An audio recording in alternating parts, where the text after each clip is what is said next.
아멘. 할렐루야. 하나님께 영광의 박수를 올려드리겠습니다. 아멘. 또 설명절 잘 보내셨어요? 앞뒤를 보시면서 인사합시다. 새해 복 많이 받으십시오. 아멘. 아멘. 네. 작년 설날께에 우한 폐렴으로 시작된 사단이 있었죠. 이게 코로나 바이러스구나 라는 사실을 뒤늦게 알게 되었고요. 또 그러면서 예배는 비대면, 대면 예배를 반복하면서 1년의 시간을 보내왔습니다. 가정적으로, 교회적으로, 또 나라적으로 참 쉽지 않은 시간을 보내왔는데 그 1년의 시간을 또 잘 견디시고 잘 이기신 여러분을 축복하고 또 앞으로도 또 끝날 때까지 잘 이기시기를 소망하고 기도합니다. 우리는 그 1년의 시간을 지내면서 그렇게 평상시에는 일상이었던 것, 자연스러운 것들, 그것이 얼마나 소중한가를 알았습니다. 특별히 예배의 영역에서 정말 자유롭게 모여서 찬송하고 기도하고 철야도 하고 수련회도 가고 또 하나님 말씀도 나누고 이런 시간들이 얼마나 소중한가를 아는 그런 때였습니다. 뿐만 아니라 이런 시간을 지나오면서 예배의 참된 의미가 무엇일까? 꼭 교회에 나와서 몇 부 예배에 참여하는 것, 그것이 예배의 전부일까? 이런 고민을 우리가 또 하게 되었죠. 그러면서 주께서 우리 가운데 원하시는 것은 이 즈음에 한국 교회가 아니 전 세계 교회가 예배의 본질을 회복하라고 수가성 여인에게 말한 것처럼 아버지께 예배하는 자는 영과 진리로 예배할지니라. 다시 말하면 영 안에서 거짓에 묶이지 않은 온 마음으로 주를 예배하라고, 그것이 진정한 예배라고 말씀하신 것처럼 예배는 내 속에서 이루어지는 것, 내 영 안에서 나의 온 마음으로 주를 경배하고 찬송하고 기뻐하고 노래하는 것. 그래서 내가 잠을 자든 깨어있든 집에 있든 직장에 있든 길거리에 있든 어디에 있든 쉬지 않고 하나님을 예배하고 경배할 수 있다라고 하는 거죠. 이런 사람들은 또 주일날 교회 나오면 정말 열정적으로 주를 찬양하고 온전하게 주께 경배를 올려드리는 거죠. 이때 주님은 우리로 하여금 예배의 본질을 회복하라고, 예배는 나의 예배라고, 나와 주님과의 1대1의 만남이라는 사실을 주님께서 우리에게 교훈하시고 깨닫게 하십니다. 또 중요한 한 가지는 관계가 참 중요하구나. 오랫동안 또 격리해야 되고 사람들을 또 만나지 못하는 이러저러한 한계 속에서 참 주변에서 소중한 사람들을 자유롭게 만나는 시간들이 정말 좋은 시간이었구나라는 사실을 알게 되죠. 그러면서 동시에 나는 사람들과 어떤 관계를 맺고 있는지, 나의 관계는 어떠한지를 주께서 돌아보게 하시는 거죠. 우리가 맺는 관계는 크게 두 가지가 있습니다. 하나는 하나님과의 관계. 지난주에 다윗의 이야기를 나누는 것처럼 나의 힘이 되신 여호와여 내가 주를 사랑하나이다. 지난주에 숙제를 내어드렸죠. 다윗에게 하나님은 전부인데 여러분에게 있어서 하나님은 어떤 분이신가 고민을 해보셨는지 모르겠습니다. 그렇게 하나님과 나와의 관계를 한번 다시 돌아보고 다시 관계를 회복하는 시간들인 거고요. 더 나아가서 이웃과의 관계, 나는 나의 이웃과 어떤 관계를 맺고 있는가? 가까이의 가족과, 교회에서 교우들과, 회사 동료들과, 만나는 사람들과 나는 어떤 관계를 맺고 있는가? 그것을 주님께서 한 번은 이 기회에 돌아보라고 하시는 것 같아요. 오늘 이 사람과의 관계에 관해서 함께 나눌 것이고요. 특별히 말에 관해서 말씀을 나누어 보도록 하겠습니다. 왜냐하면 관계의 거의 대부분은 언어, 말을 통해서 형성이 되기 때문에 그렇습니다. 그래서 이 말의 줄기를 타고 생각, 감정, 사랑 이런 것들이 흐르는 거죠. 가고 오고 하면서 사람과의 관계가 형성이 되는 것입니다. 잠언서에 보면 말에 관한 정말 많은 말씀, 중요한 교훈들이 있는데 그 중에 몇 가지를 살펴보면 잠언서 6장 2절에 내 입의 말이 너를 올가맬 수 있다. 내 입의 말로 너는 묶일 수 있다. 잡힐 수 있다. 이렇게 말합니다. 다시 말하면 내가 하는 말로 나를 묶을 수도 있고 아니면 나를 풀어낼 수도 있다는 거죠. 또 잠언서 18장 21절에는 또 말합니다. 죽고 사는 것이 혀의 힘에 달려있다. 그 혀에서 생명도 나오고 죽음도 나온다는 거예요. 누군가를 살릴 수도 있고 누군가를 죽일 수도 있다. 말이. 또 잠언서 11장 6절 가운데 이렇게 말합니다. 정직한 한 사람의 축복으로 성읍이 진흥, 부흥하고 악한 한 사람의 저주로 성읍이 무너질 수도 있다. 한 사람의 말로 한 도시가 일어날 수도 있고 그 도시가 무너질 수도 있다. 무슨 말인가요? 말로 인하여 나와 관계 속에 있는 수많은 사람들과 내가 속한 공동체가 살아날 수도 있고 아니면 반대일 수도 있다. 그래서 말에 뿌린 혀는 생명의 샘일 수도 있고 아니면 독을 머금고 있는 입일 수도 있다라고 하는 것이죠. 성경은 그래서 그렇게 말합니다. 하나님께서는 입술의 열매를 창조하시는 분이라고요. 그 하나님께서 이렇게 말씀하십니다. 너희 말이 내 귀에 들린 그대로 내가 행하겠다. 너희 입술의 말 그대로 내가 창조하리라.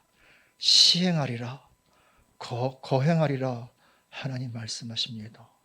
그러니 우리의 말 자체가 나와 또 다른 사람과 공동체 가운데 지대한 영향을 미칠 뿐만 아니라 하나님의 역사를 풀어놓을 수도 있고 그 역사를 막아설 수도 있다라고 하는 것입니다. 오늘 이 중요한 말에 관해서 고린도전서 14장의 말씀을 통해서 함께 살펴보도록 하겠습니다. 바라기는 오늘 말씀을 통해서 이사야 선지자를 하나님께서 제단 숯불로 그 입술을 정결하게 하신 것처럼 오늘 우리 교회의 입술을 정결케 하시고 저와 여러분의 입술을 정결케 하시는 하나님의 역사가 우리 가운데 임하기를 소원합니다. 고린도 교회는 굉장히 열정적인 사람들이 모여있는 교회였습니다. 제가 경험적으로 보니까 열정에 많은 에너지의 지분은 상처일 경우가 많습니다. 물론 순수한 동기도 있을 수 있겠지만 많은 경우에 열정의 에너지의 지분은 상처에 있습니다. 고린도 교회는 상처가 많은 사람들이 모인 교회였던 거예요. 고린도라고 하는 도시는 무역의 중심지였습니다. 해상과 육상 무역의 중심지였어요. 그러니까 당연히 어떤 일이 있겠습니까? 사람들이 많이 모이죠. 여러 인종의 사람들이 모이고 그러니 여러 종교와 여러 문화가 고린도에 들어옵니다. 동시에 무역을 하니까 돈이 많이 도는 거예요. 그러니까 돈 많은 사람이 생길 뿐만 아니라 돈 많은 사람이 부리는 더 많은 하인들, 종들이 고린도에 가득한 거죠. 그러니 충분히 그 고린도 도시의 분위기를 상상할 수 있습니다. 영적으로는 굉장히 혼탁하고 윤리적으로는 매우 타락했고 정신적으로는 상처가 많은 도시라는 거예요. 그 도시에서 바울이 교회를 개척하고 고린도 교회라고 이름을 짓습니다. 사람들이 모여듭니다. 그리고 굉장히 크게 부흥을 한 것 같아요. 생각해 보세요. 그 교회에 누가 많을까요? 주인들이 많을까요? 돈 많은 사람들이 많을까요? 아니죠. 그 도시에 종들이 많으니, 하인들이 많으니 당연히 하층민들이 교회에 많이 몰려옵니다. 당연히 상처가 많은 사람들이 있는 거예요.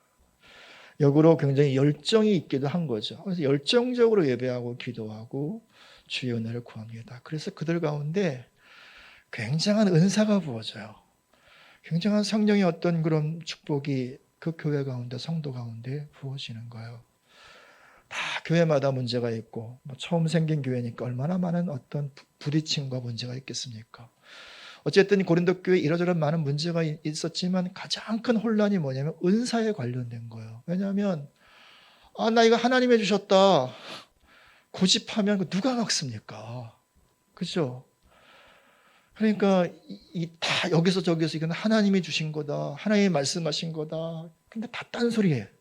다른 짓을 하는 거예요. 그러니까 교회 가운데 누구 말도 듣지 않고 정말 큰 혼란이 교회 가운데 있는 거예요. 바울이 고린도 교회 이러저런 소식을 다 듣고 나서 이제 쓴 편지가 고린도 전서인 거거든요. 그래서 이런 문제는 이렇게 하는 게 좋겠다, 저런 문제는 저렇게 하는 게 좋겠다 쭉 얘기를 하다가 12장에 와서 은사에 관해서 이야기를 합니다. 먼저 은사에는 9가지가 있다.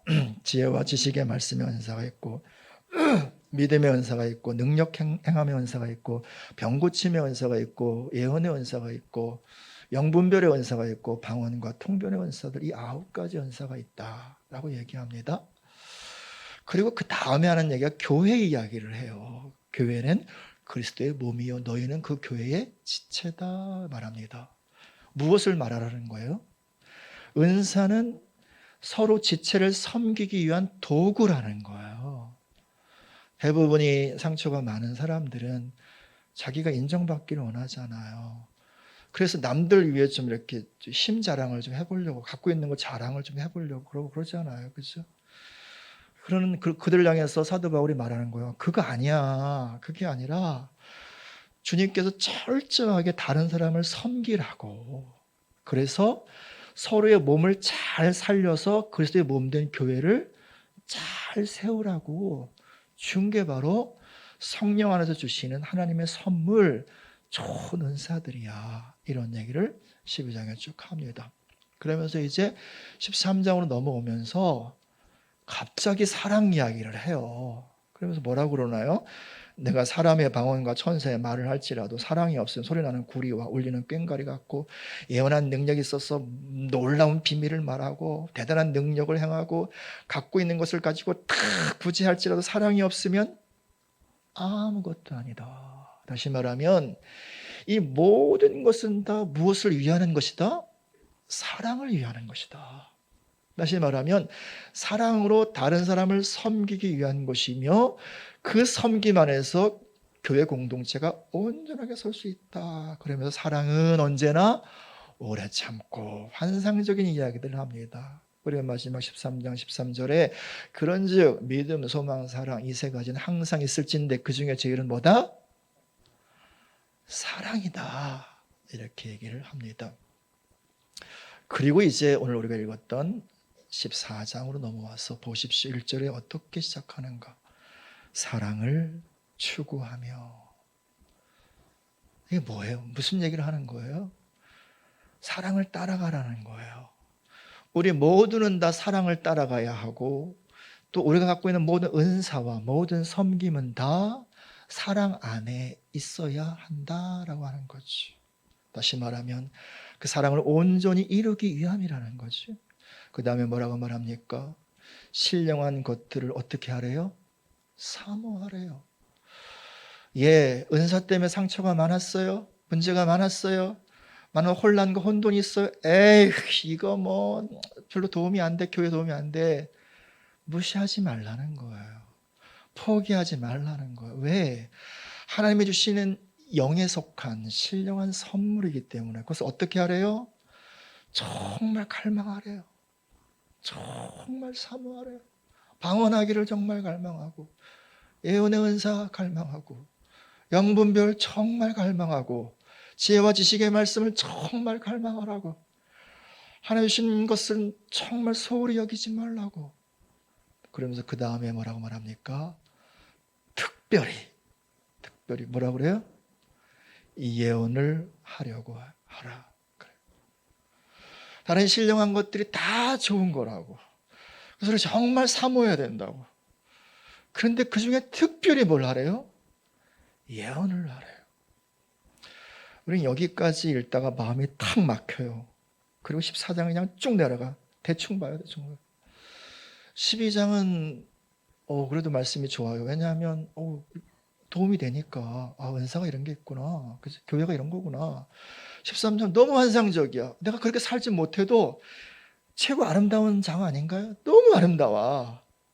그래서 믿음, 소망, 사랑 항상 있을 것인데 저 이런 사랑이래. 너무 좋아. 그런데 14장으로 넘어와서 사랑을 추구하며 신령한 것들을 사모하되 특별히 예언을 하려고 하라. 턱 막혀. 예언? 아니 무슨 예언? 왜? 한국 교회는 예언에 대한 큰 상처가 있거든. 어떤 상처가 있어요? 예언 받았는데 이루어지질 않아. 그러니까 도대체 이 예언이 신뢰가 가지 않고, 그리고 예언하는 사람 한다고 하면 괜히 빨간 딱지를 딱 붙여놓고 그걸 받고 싶지도 않고 그렇잖아요. 한국 교회 예언에 대한 큰 상처가 있어요. 왜 이런 일이 생길까요? 적어도 세 가지 문제 때문에 그래요. 첫 번째는 예언에 대한 충분한 이해가 우리 가운데 부족하기 때문에 그래요. 두 번째는 예언하는 사람들이 미성숙하기 때문에 그래요. 예언하는 사람들은 다른 분들 아래에서 훈련을 받아야 돼요. 통제를 받고. 그런데 그냥 자기가 은사 받았다고 그냥 자기가 생각나는 대로 말을 하는 거예요. 그러니까 그 생각 속에는 자기 생각도 섞이고, 하나님 신 감동도 있을 수 있지만 자기 감정과 의지도 섞이고 막 섞여 있는 것도 너무 많아. 그냥 이루어지면 안 되는 예언들이 사실은 굉장히 많았던 거죠. 또 어떤 사람들은 예언을 좀 한답시고 사람들을 조정하려고 해요. 자기 사람 만들려고 그러고, 심하면 막 헌금 요구하고 자기 밑에 부르려고 하고 그런 사람들 있잖아요. 그렇죠? 그러니까 이런 미성숙하거나 아니면 오염된 예언 사역들 때문에 예언이 너무 싫은 거야. 예언의 예자만 들어도 싫어. 또 세 번째 이유는 뭐냐면 우리 연약함 때문에 그래요. 여러분, 예언은 언약이거든요. 언약은 믿음으로 일단 취해야 내 것이 되는 거고요. 순종해야 이루어지는 거예요. 아브라함에게 너는 너의 본토 친척 아비 집을 떠나 내가 너에게 지시할 땅으로 가라. 그러면 내가 너에게 복을 주고 너를 번성케 해서 너를 복의 근원 되게 하리라. 언약이잖아요. 근데 이 언약은 언제 이루어지는 거예요? 가만히 있으면 이루어지나요? 믿음으로 취하고 순종하여 옮길 때, 그때 이 언약이 성취가 되는 거란 말이죠. 근데 많은 분들은 믿음으로 취하는 건 그래도 하는 것 같아. 근데 순종하려고는 하진 않아. 언제 이루어지나? 안 이루어지니까 실망하고 그러는 거죠. 아무튼 그렇게 한국교회 가운데, 우리 가운데는 이 예언에 대한 많은 어떤 상처 혹은 실망이 있어서 교회에서 예언하는 것 하면 되게 힘들어하고 또 되게 싫어할 수 있어요. 그래서 교회에 뭐가 막힌 게 있어요. 뭐가 막혔겠어요? 사랑이 막히는 거예요. 사랑을 추구하고 그리고 특별히 뭘 하라고 그래요? 예언하라고. 이 말은 무슨 말인가요? 사랑이 예언의 핏줄을 타고 서로에게 흘러간다는 거예요. 우리는 다 예수님의 지체라면서요. 그리고 서로에게는 다 핏줄로 연결되어 있단 말이에요. 그죠? 그 핏줄을 타고 생명이 흘러가는 거란 말이에요. 그런데 사랑의 핏줄인 예언이 막혀버린 거예요. 아무도 예언하려고 하지 않아. 들으려고 하지도 않아. 그러니까 사랑이 막혀버리죠. 그래서 우리가 흔히 느끼는 거 있잖아요. 교회나 세상이나 똑같아. 사람들 하는 거 보면 별 차이 없어. 어쩌면 세상이 더 이해가 되고 더 좋을 때가 가끔은 있어요. 왜? 혈맥이 막혀버린 거거든. 예언이 막혀 있으니까. 자, 그렇다면 예언이란 무엇인가요? 자, 사도 바울은 방언과 함께 비교하면서 예언을 이야기합니다. 2절 같이 읽어요. 읽습니다. 방언을 말하는 자는 사람에게 하지 아니하고 하나님께 하나니 이는 알아듣는 자가 없고 영으로 비밀을 말함이라. 4절 방언을 말하는 자는 자기의 덕을 세우고 예언하는 자는 교회의 덕을 세우나니. 자, 방언과 예언을 비교하는데 방언과 예언의 공통점이 하나 있어요. 뭐예요? 둘 다 비밀을 말하는 거야. 둘 다. 그죠? 이건 공통점이에요. 그런데 달라요. 뭐가 달라요? 방언은 나의 영이 하나님께 말하는 거예요. 그래서 이 영의 언어이기 때문에 나의 혼도 몰라.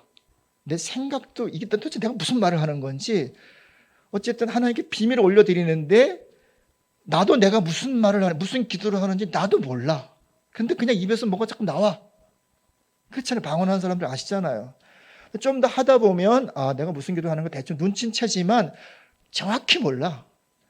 통변의 은사, 통역의 은사를 받기 전까지는 모른단 말이에요. 아무튼 방언은 그렇게 비밀을 하나님께 영이 올려드리는 거예요. 그런데 누구에게 유익이래요? 누구의 덕을 세운대요? 덕을 세운다는 건 건축한다는 거거든요. 영과 마음과 삶을 잘 지어서 잘 세운다는 거예요. 자기의 영을 세운다는 거예요. 자기의 마음과 신앙을 세운다는 거예요. 무엇이? 방언이. 영이 하나님께 비밀을 말함으로 자기에게 덕을 세우는 게 방언이래요. 그러면서 이제 바울은 예언에 대해서 말을 합니다. 근데 예언은 하나님께 말하는 것이 아니라 누구에게 말하는 거예요?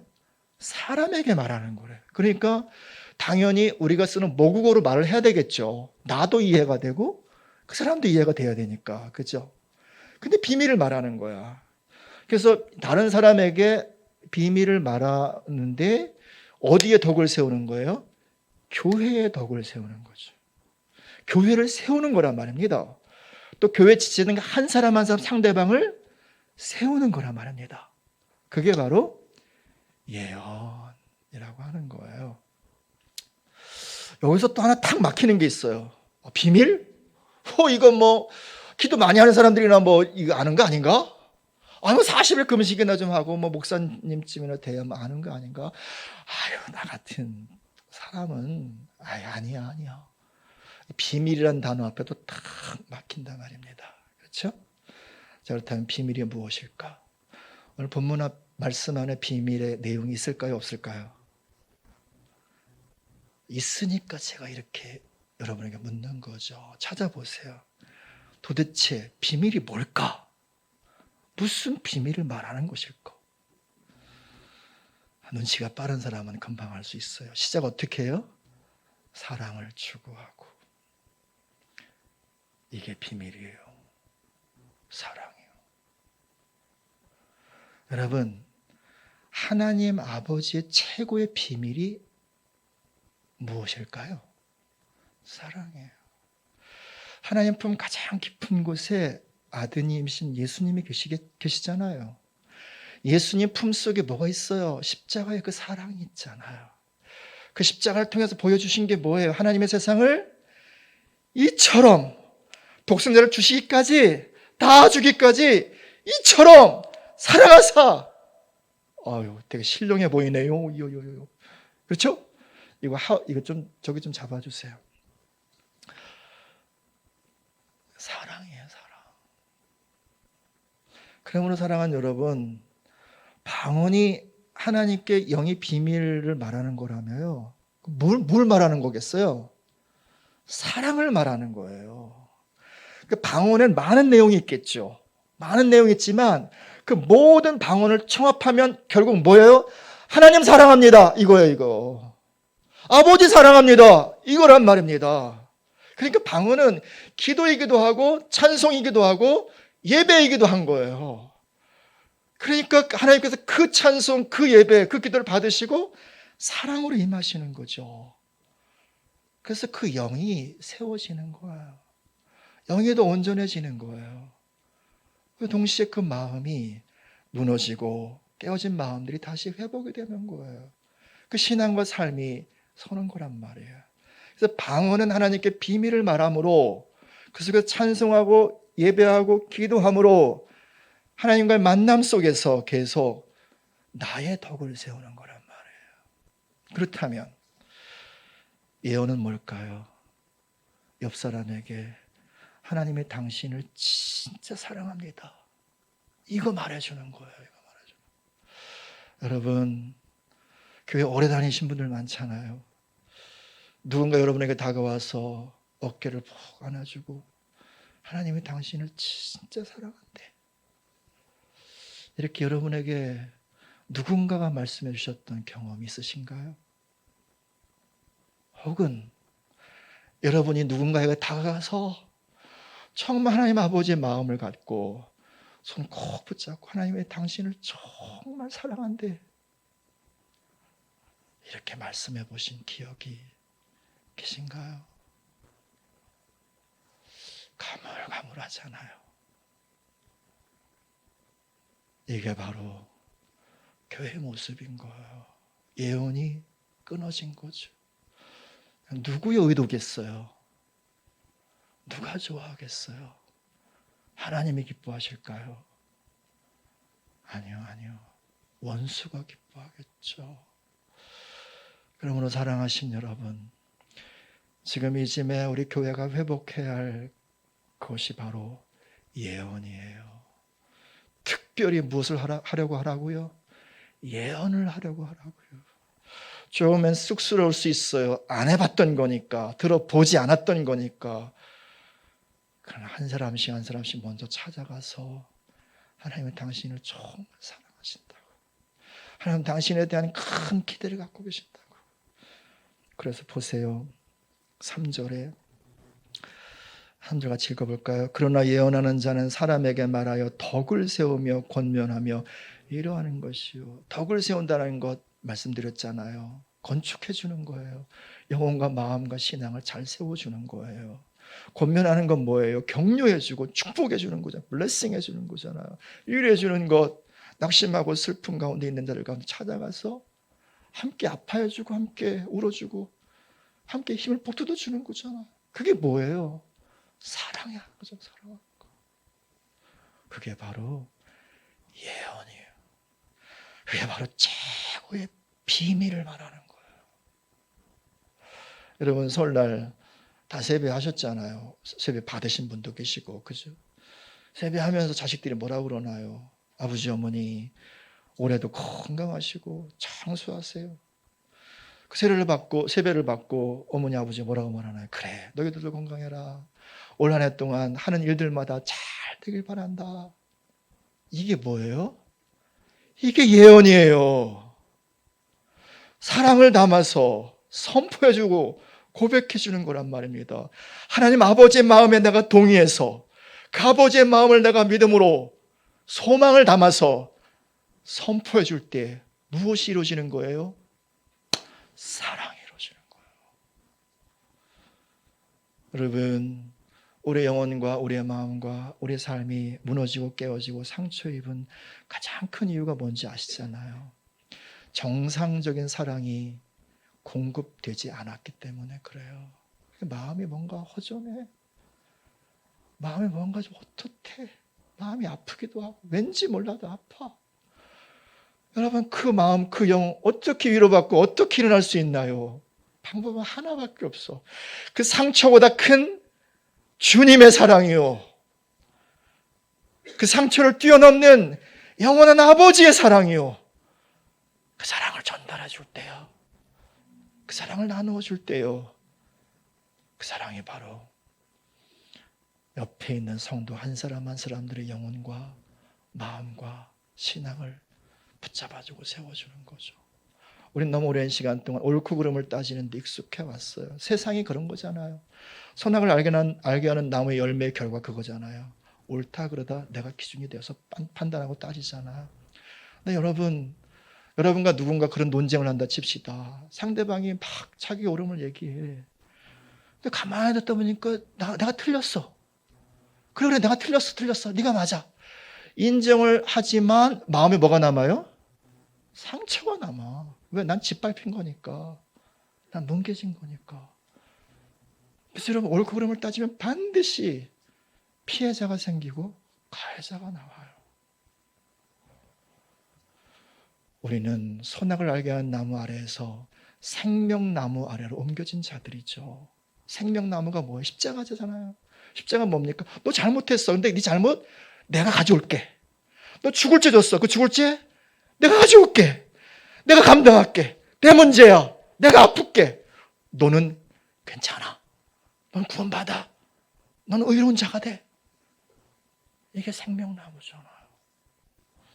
그리고 이 생명나무의 자리에 서서 사랑을 선포해 주는 게 바로 가장 고귀하고 가장 깊은 비밀을 말하는 예언인 거예요. 사도 베드로는 이렇게 이 사실에 대해서 말합니다. 베드로 후서로 가봐요. 베드로 사도가 사역 열심히 하다가 주님 앞에 설 때가 됐어요. 그래서 정말 이제 하고 싶은 말들을 베드로 후서에서 하는데, 제 성경은 385쪽이에요. 1장 21절을 먼저 읽어요. 읽습니다. 베드로 후서 1장 21절 찾으셨어요? 같이 했습니다. 예언은 언제든지 사람의 뜻으로 낸 것이 아니라 오직 성령의 감동하심을 받은 사람들이 하나님께 받아 말한 것이다. 이 말씀만 보면 또 마음이 어려워져. 성령을 감동을 받은 사람들이 하나님께 비밀을 받아 말하는 것, 나는 아닌데. 근데 베드로가 받은 최고의 비밀이 뭔가 보십시오. 17절 있습니다. 읽어요. 시작. 지극히 큰 영광 중에서 이러한 소리가 그에게 나기를, 얘는 내 사랑하는 아들이요 내 기뻐하는 자라 하실 때에 그가 하나님 아버지께 존귀와 영광을 받으셨느니라.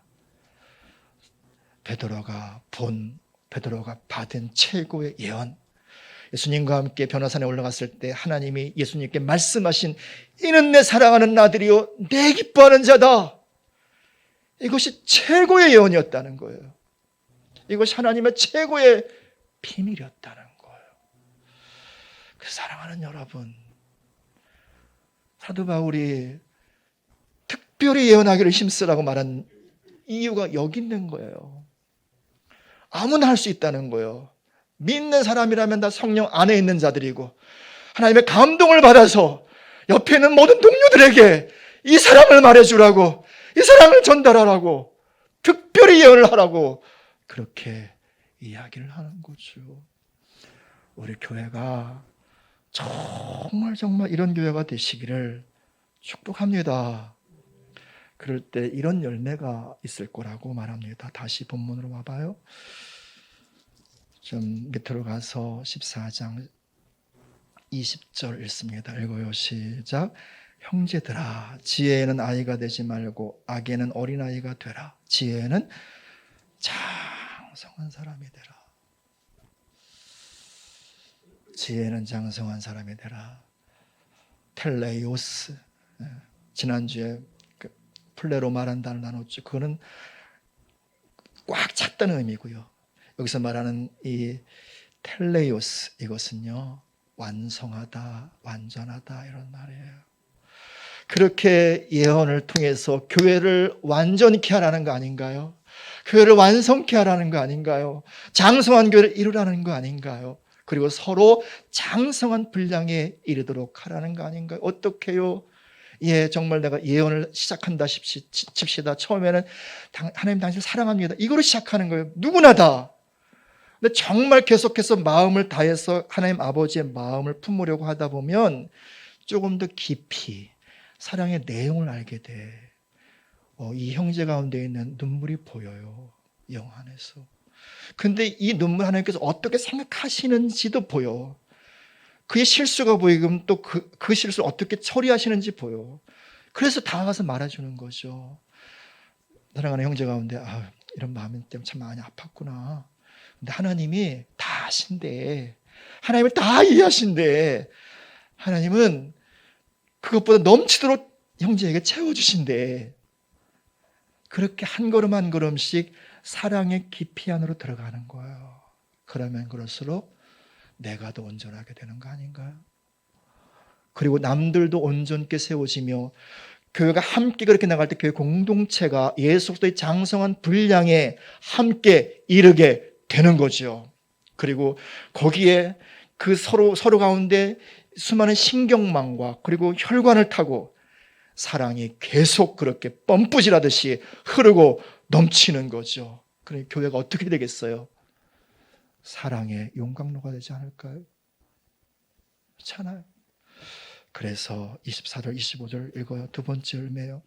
그러나 다 예언을 하면 믿지 아니하는 자들이 나 알지 못하는 자들이 들어와서 모든 사람에게 책망을 들으며 모든 사람에게 판단을 받고 그 마음에 숨은 일들이 드러나게 되므로 엎드려 하나님께 경배하며 하나님이 참으로 너희 가운데 계신다 전파리라. 약간 어색한 말이에요. 이게 뭐냐면 다 예언한다 치자 이거예요. 다 교회 사람들이. 그러면 믿지 않는 사람들이 들어와서 뭘 받아? 책망도 받고 그리고 판단도 받고 숨은 수치스러운 일들이 드러난다는 거예요. 그러면 다 도망가지 않을까요? 욕하지 않을까요? 네가 뭔데 나한테 그러냐고. 그렇죠? 근데 성경은 뭐라고 그래요? 엎드려 경배하며 너희 하나님의 과연 너희 가운데 계신다 하리라.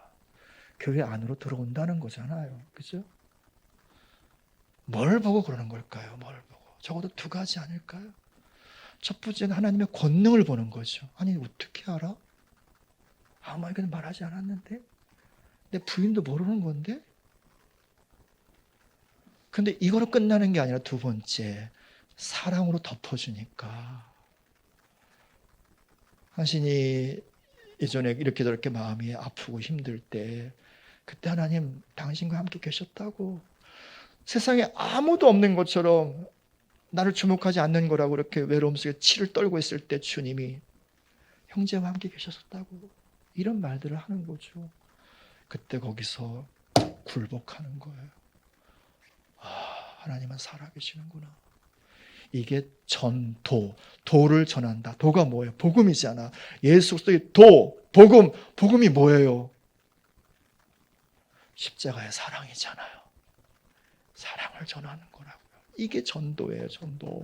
전도지 한 장 들고 가서 예수 믿으세요. 안 믿으면 지옥 가요. 이런 게 아니라, 저는 이 마지막 때에 주께서 이 예언의 말씀을 풀어내시는 이유가 있다고 믿어요. 이 본문 갖고 한 번도 설교하지 않았잖아요. 적어도 주일 예배 때는요. 주일 예배 때 예언에 관해서 한 번도 말씀하지 않았잖아요. 이때 이 말씀을 주시는 이유가 있어요.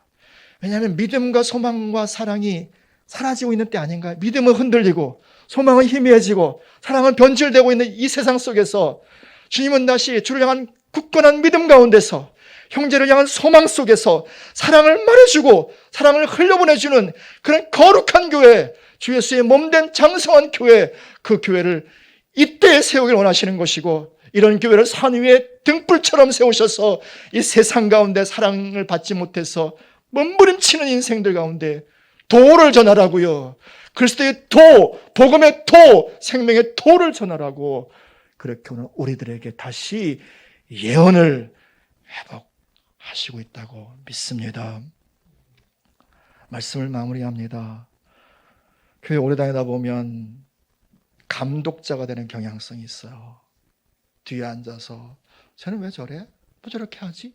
저새 저러지? 여러분, 감독자는 머리 계신 예수님밖에 없어요. 우린 다 종들이에요. 다 섬기는 이들이란 말입니다. 그래서 여러분, 부탁을 합니다. 다 치어리더가 되어주세요.